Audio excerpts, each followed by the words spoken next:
वक्फ bill को लेकर पूरे देश में हंगामा मचा हुआ है। जहां वक्फ बिल जैसे ही सदन में पेश हुआ, हंगामा शुरू हो गया। लंबी बहस के दौरान वक्फ बिल को लेकर अलग अलग बातें सामने आई हैं। इस बीच वक्फ बिल को लेकर असदुद्दीन ओवैसी ने बड़े सवाल उठाए हैं। ओवैसी ने इस बिल को पीएम मोदी का ऐलान जंग बताया है और कहा है कि इससे मुसलमानों का कल्याण होगा। ये बात पूरी तरह से झूठ है। इसके साथ ही ओवैसी के बयान पर जुजू भी फायर होते हुए दिखाई दिए। भी ज़मीर और ज़र्फ का सौदा हो दोस्तों, जब भी ज़मीर और ज़र्फ का सौदा हो दोस्तों, कायम रहो हुसैन के इनकार की तरह।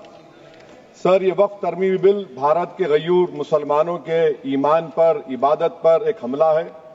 नरेंद्र मोदी की हुकूमत ने इस मुल्क की सबसे बड़ी अक़लियत के खिलाफ एक ऐलान जंग कर दिया और ये जंग ना सिर्फ मेरे जिस्म पर है, बल्कि मेरी आज़ादी पर, मेरी समाजी और माशी मार्जिनलाइजेशन पर है, मेरी शहरियत पर है, मेरे मदरसे, मस्जिदों, खानखाहों और दरगाहों को निशाना बनाया जा रहा है। और ये हुकूमत सच्चाई को नहीं बयान कर रही है कि ये तरमीमी बिल से मुसलमानों का तहफ़्फ़ुज़, तरक्की और गुर्बत का खात्मा होगा। ये सरासर झूठ है। सर, अगर आप आइन के आर्टिकल 14 को देखेंगे तो उसमें लिखा हुआ है इक्वल प्रोटेक्शन। अब आप देख लीजिए सर कि हिंदू, सिख और जैन को और बौद्ध को उनके एंडोमेंट में तहफ़्फ़ुज़ मिलेगा क्योंकि उनका एंडोमेंट बाय यूजर बरकरार है और उनका एडमिनिस्ट्रेशन उनके हाथ में होगा कि गैर हिंदू या गैर उनके मजहब का आदमी दान भी दे सकता है उनके लिए। और एंडोमेंट बोर्ड का तहफ़्फ़ुज़ भी मिलेगा क्योंकि उसके ऊपर ओवरराइडिंग क्लॉज अप्लाई नहीं होगा, लिमिटेशन का कानून उस पर अप्लाई नहीं होगा। उसके बरक्स ऑपोजिट आप देख लीजिए, मुस्लिम वक्फ को वक्फ बाय यूजर निकाल दिया गया।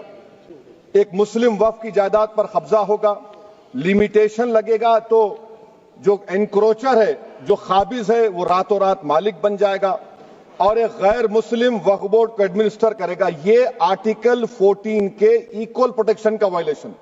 अब आर्टिकल 14 में सर इक्वालिटी बिफोर लॉ भी है और उसका कैसा वायलेशन हो रहा है कि कोई आर्बिट्ररी स्टेप नहीं ले सकता और कोई भी ऑफिशियल किसी भी तरीके से गलत आर्बिट्ररी फैसला नहीं लगा। यहां पर आप एक डेजिग्नेटेड ऑफिसर को रखकर वो फैसला लेगा कि ये जायदाद वक्फ की है, गवर्नमेंट की है। क्या ये प्रिंसिपल्स ऑफ नेचुरलिटी के खिलाफ नहीं है जिसका तकर्रुर एग्जीक्यूटिव करती है? ये हमारे theory of separation of powers, Bharat के आइन का बेसिक स्ट्रक्चर का हिस्सा है। क्या इसका वायलेशन नहीं है? सर, आर्टिकल 25 का वायलेशन कैसे है कि आप मुसलमानों से वक्फ बाय यूजर छीन रहे हैं और फिर आप कर्ब कर रहे हैं वक्फ वाल औलाद को, मगर वहीं पर दूसरे धर्म के मानने वालों को उनके मजहब पर चलने की पूरी इजाजत है।